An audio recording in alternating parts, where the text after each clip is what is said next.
I guess I'll do my haiku first. An auburn-haired girl dances in the barn, alone. No one is watching. Okay, so this next poem is a political poem. One of our prompts was to write a political poem, so the facts and statistics in it are true. I watched you walk down the aisle in the beautiful African bush of Uganda, empty eyes full of lost promise and lost childhoods. Your tears so steamy they fogged up my glasses, heart so crushing, burning that it sprints inside your chest, pulls your veins until he slips that ring on your finger, the man who had just about as many teeth as you had years to grow. The marriage I knew at first glance could in no way be consensual. You deserved love. You deserved a prince.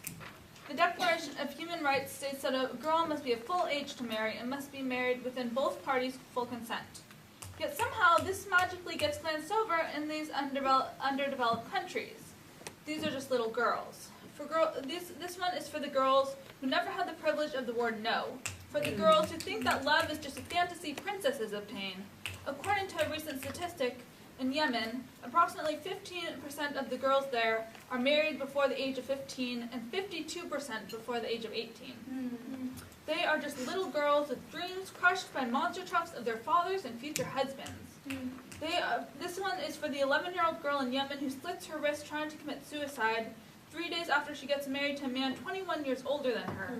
When she runs away and tries to get a divorce order, the judge tells her, "They don't divorce little girls." She looks at him with a stare so hard it can melt ice and freeze water. Then why do you let them get married? I asked my father later about that girl in Uganda. He said it was not a child bride. She was probably of full age, but it was not her choice. She probably did not get the gift of refusing a man, did not even get the chance of saying yes to a proposal. The word no is written in her tears and the blood she sheds peeling potatoes for a baby 1 year later. I want to change the world. I want to mold it like silly putty burning through my fingers, want to erase all the struggle and give girls the education they so much deserve.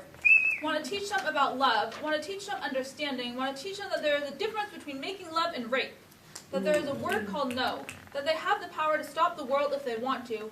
They are more than just a teenage woman, they are just a little girl, and little girls deserve to play and run across the African dirt without worries.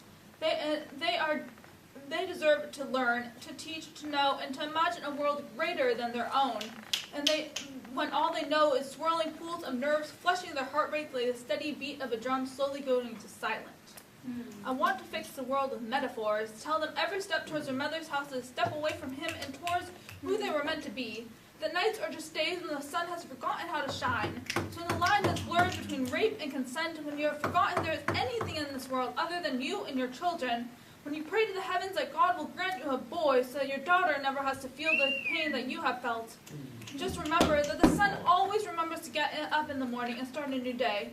That it never gives up, no matter how many times the moon takes over. I want to tell you this in the same way I want to tell you to run away to your mother's house. That running away is just as strong as persevering. Little underdeveloped girls from underdeveloped countries forget their education and forget their dreams. Forget that their eyes are meant as vessels to their soul, so they should be as clear as the summer sky, not passed to the soul they only wish existed. Eyes so clouded that they have lost their will to speak. Mouth that knows nothing but the hot breath of a man far too old for you. Arms that only know abuse from everyone but yourself. Ears that can only hear now, never hear no. The word no is a privilege too few girls are forced to drop on the long road away from their dreams.